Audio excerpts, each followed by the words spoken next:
వేసవిని దృష్టిలో ఉంచుకొని లో వోల్టేజ్ సమస్య లేకుండా విద్యుత్ లైన్లను ఆధునీకరణ చేస్తున్నామని, పుష్కరాల నాటికి మరికొన్ని సబ్స్టేషన్లు నిర్మించే విధంగా కూటమి ప్రభుత్వం పనిచేస్తుందని రూరల్ శాసనసభ్యులు గోరంట్ల బుచ్చయ్య చౌదరి పేర్కొన్నారు. ధవళేశ్వరం, హుకుంపేట గ్రామాల్లో పలు సమస్యలను ఎమ్మెల్యే గోరంట్ల స్వయంగా పరిశీలించి స్థానికుల నుండి అభిప్రాయాలను అడిగి తెలుసుకున్నారు. ధవళేశ్వరం గ్రామంలో లక్ష్మీ నరసింహ కాలనీ వద్ద నూతన సబ్స్టేషన్ నిర్మించేందుకు స్థలాన్ని రెవెన్యూ విద్యుత్ శాఖ అధికారులతో కలిసి పరిశీలించారు. సబ్స్టేషన్ నిర్మించేందుకు పరిశీలించిన స్థలాన్ని పంచాయతీ మరియు రెవెన్యూ శాఖ అధికారులు విద్యుత్ శాఖకు అప్పగించాలని అధికారులకు సూచించారు.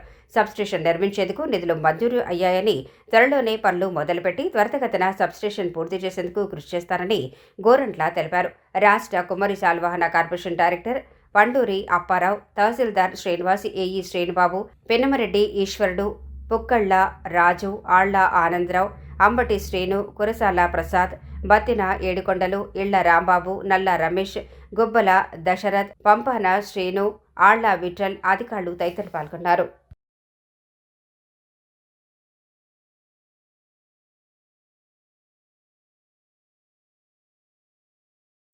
లైన్ కూడా దగ్గర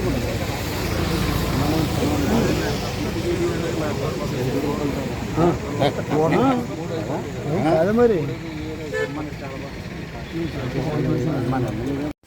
వేసింది చెప్పండి.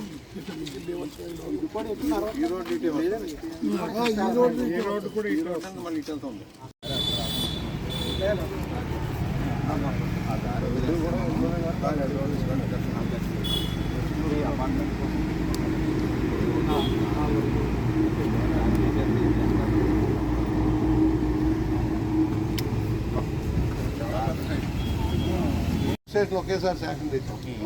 చరిత్ర అది పోయినసారి చేయించాను, మళ్ళీ ఇప్పుడు చేస్తున్నాం. ట్రాన్స్ఫార్మర్ వేస్తున్నాం. ట్రాన్స్ఫార్మర్ ఎన్ని కావాలంటే అన్నీ ఏమన్నా లో వోల్టేజ్ లేకుండా. గోదావరి నీళ్ళు ఇవ్వతున్నాం మీకు ఇంటింటికి.